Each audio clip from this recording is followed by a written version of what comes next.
Java JUnit for unit test.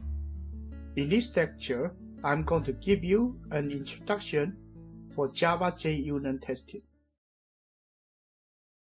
First, let's review the software development lifecycle and the testing, the V model. You study from the concept of operation, and you come up with system requirement to fulfill the operation for your organization. Then, you start to divide the system into subsystems and write down the subsystem requirement and start to do subsystem design. After the subsystem design, we go into the foundation of the unit design, and then we do coding. After coding, we do unit test. This unit test need to meet the design requirement for the unit design. And then we start to do integration test that need to meet the requirement for subsystem design. And then we go into system test that need to meet the requirement for system requirement. And then the user acceptance test that need to meet the organization's operational goal. And here are the different testing levels. In this course, we will be focused on unit test for the Java programs using JUnit.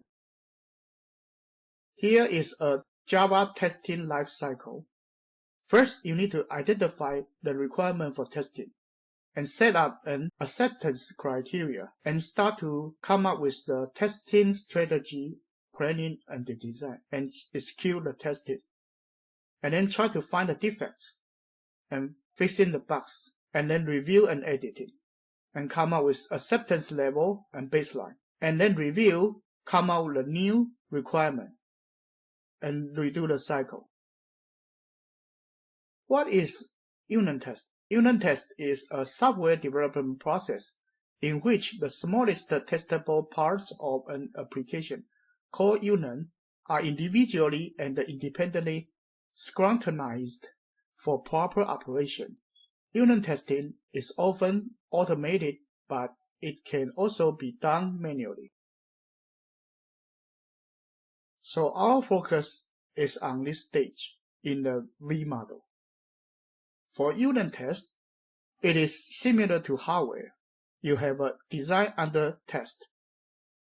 And we deal with the testing for single software unit, a class, or multiple class of a software indivisible unit. We fit some test cases into the design under test or test unit. Then, some test cases may be assigned to a test engineer, while the whole test task belongs to a test manager. And then we set up some observer to get a test result and create a test report for this design under test, similar to the hardware test. Systematic software testing. Large-scale engineering projects that rely on manual software testing follow a more rigorous methodology in order to maximize the number of defects that can be found. A systematic approach focuses on predetermining the test cases and generally involve the following steps. So right here we will introduce how to fulfill systematic software testing by 4 steps. Step 1. Choose high-level test plan, where a general methodology is chosen, and the resources such as people, computer, software licenses are identified and acquired. So set up the testing environment. Second, write detailed test cases. Identify clear, concise steps to be taken by testers with expected outcomes. So test cases including the input data and the expected outcomes, and then assign to a certain tester to test it. And then step 3, assign the test cases to testers who manually follow the steps and record the results. And then author a test report detailing the finding of the testers. The report is used by managers to determine whether the software can be released, and if not, it is used by engineers to identify and correct the problems. Ad hoc testing. It's just like a person trying to catch bugs using this net. So you have no organized way to do it. We call it ad hoc. No plan, unstructured, no strategy. But this ad hoc testing is good for early development strategy building.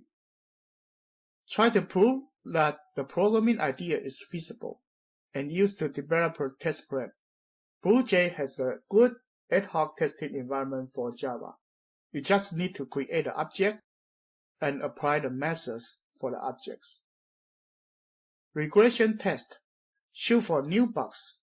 Regression test is a type of software testing that seeks to uncover new software bugs or regressions in existing functional and non-functional area of a system after changes such as enhancement, patches, configuration changes have been made to them. So the idea is, anytime you modify an implementation within the program, you should also do regression test.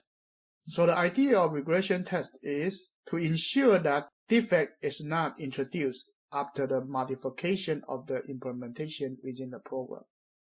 Regression test is after you update the software, then you try to do regression test. And then if there is certain bug, we call it defect, then you fix it and you should do a confirmation test. So confirmation test is for after bug removal, change or fix a defect. So make sure that the defect is removed or contained. And regression testing is based on the modification to redo it and make sure that no new bugs are introduced. JUnit itself is an API for unit testing. JUnit is a simple framework to write repeatable tests. It is an instance of the JUnit architecture for unit testing framework. Website www.junit.org. JUnit has many annotations: test, after, before, run with, after class, before class, and parameters. Right here, let me introduce the add test annotation. The annotation add test identifies that a method is a test method. Denote a test method can be used with expected to assert expected result on the object under test. So the test itself is a class in the JUnit package. And a test annotates an entry point for the program to start testing. This description is not very clear. Let's look at an example. Right here, we'll go for the first JUnit testing program in BlueJ, and here are the testing results.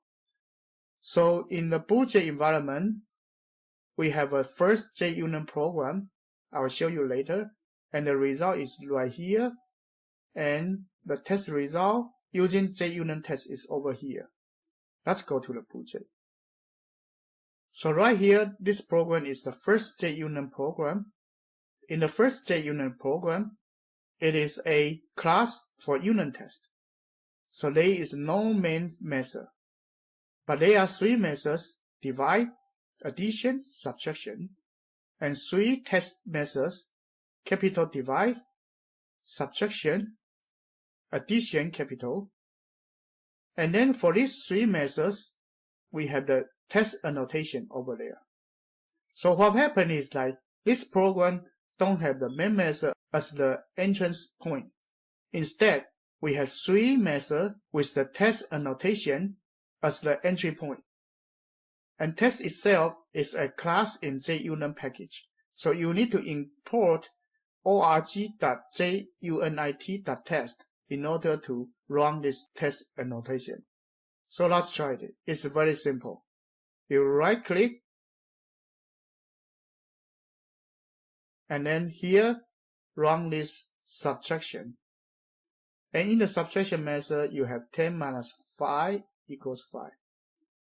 So you run it, we got a result equals 5. Now let's do addition. 10 plus 5, that give you 15. Now let's run the division. 10 divided by 5 is 2. This 3 result is run by this entrance point. We can also use the unit test environment in the project. Before we do that, we need to click Tool, Preference, Interface, Show Unit Testing Tools. And it shows up with the run test and recording end and cancel. Let's run the test. So, as you can see right here, it directly runs these three methods. So these three methods, we call it test methods. And this 3 run is 3 for 3, so all passed. So for the unit test, they will test all of the methods under the test annotation. So 3 entrance points all being used to test 3 cases. So each test method is 1 test case. And we finish that 3 cases and everything passed. By doing this, we can test some design under test for many times. But in this example, we only test 3 methods but no data classes.